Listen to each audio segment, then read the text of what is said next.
ये प्रभु की देह है, प्रभु की देह का प्रतीक। और हम ऐसा मानते हैं और ऐसा जानते हैं, हमने सीखा है, समझा है कि जब हम इसमें संभागी होते हैं, हाथ डालते हैं, तो हम प्रभु की देह में सम्मिलित होते हैं। हम में से प्रत्येक कभी ना कभी किसी अंतिम संस्कार की विधि में शामिल हुआ और या कहीं पर हम संवेदना व्यक्त करने के लिए गए हैं किसी ऐसे परिवार में जहां मृत्यु हुई है, और वहां एक बात बहुधा हम सुनते हैं, आत्मा परमात्मा में विलीन हो गई, इनकी आत्मा परमेश्वर में समा गई, परमेश्वर की अनंत समीपता में ये चले गए।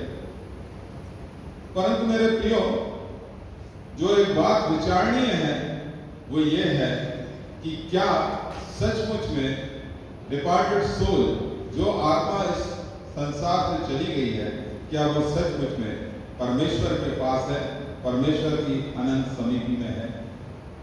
हम प्रभु की देह में शामिल होते हैं, हाथ डालते हैं। यहां पर बहुत गंभीरता से इस बात पर हमें विचार करना है और जानना है कि यह बहुत गंभीर विषय है, प्रभु की देह में हाथ डालना।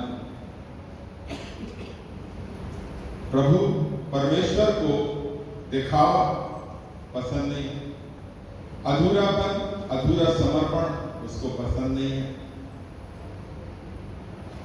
बहुत बार हमारा जो जीवन होता है वो आराधनालय के अंदर फर्क होता है और उसके बाहर हमारा जीवन फर्क है।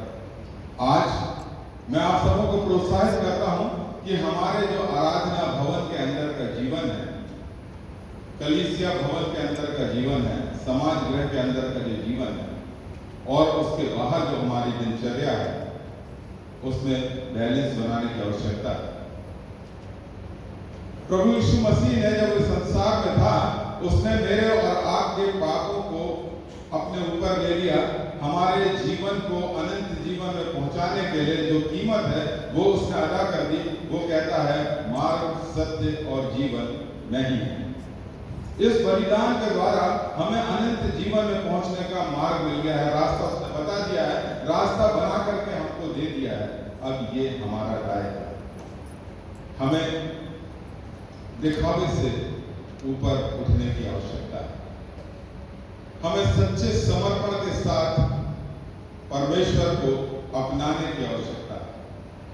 आज जब हम प्रभु की इस देह में सम्मिलित होते हैं, प्रभु की इस देह में हाथ डालते हैं, तो एक कुछ समय के लिए ठहर जाएं, विचार करें कि क्या हमारा जीवन, क्या हमारी आत्मा को हमने इस प्रकार से शेप किया है, इस प्रकार से तैयार किया है कि हम शुद्ध अंतःकरण के साथ इसमें प्रभु की देह में सम्मिलित होने के योग्य हैं। सबने पाप किया है, उसकी महिमा से रहते हैं, परंतु हमें से प्रत्येक को पश्चाताप करने का, अपने जीवन को मूल्यांकन करने का अवसर निरंतर मिलता है। अवसर को बहुमूल्य जानिए। इसके पहले कि हम इस देह में सम्मिलित हों, अपने मन को तैयार करें। मैं निवेदन करूंगा प्राचीन फ्रैंक हैरिसन से कि सामने आकर के कलीसिया की प्रार्थना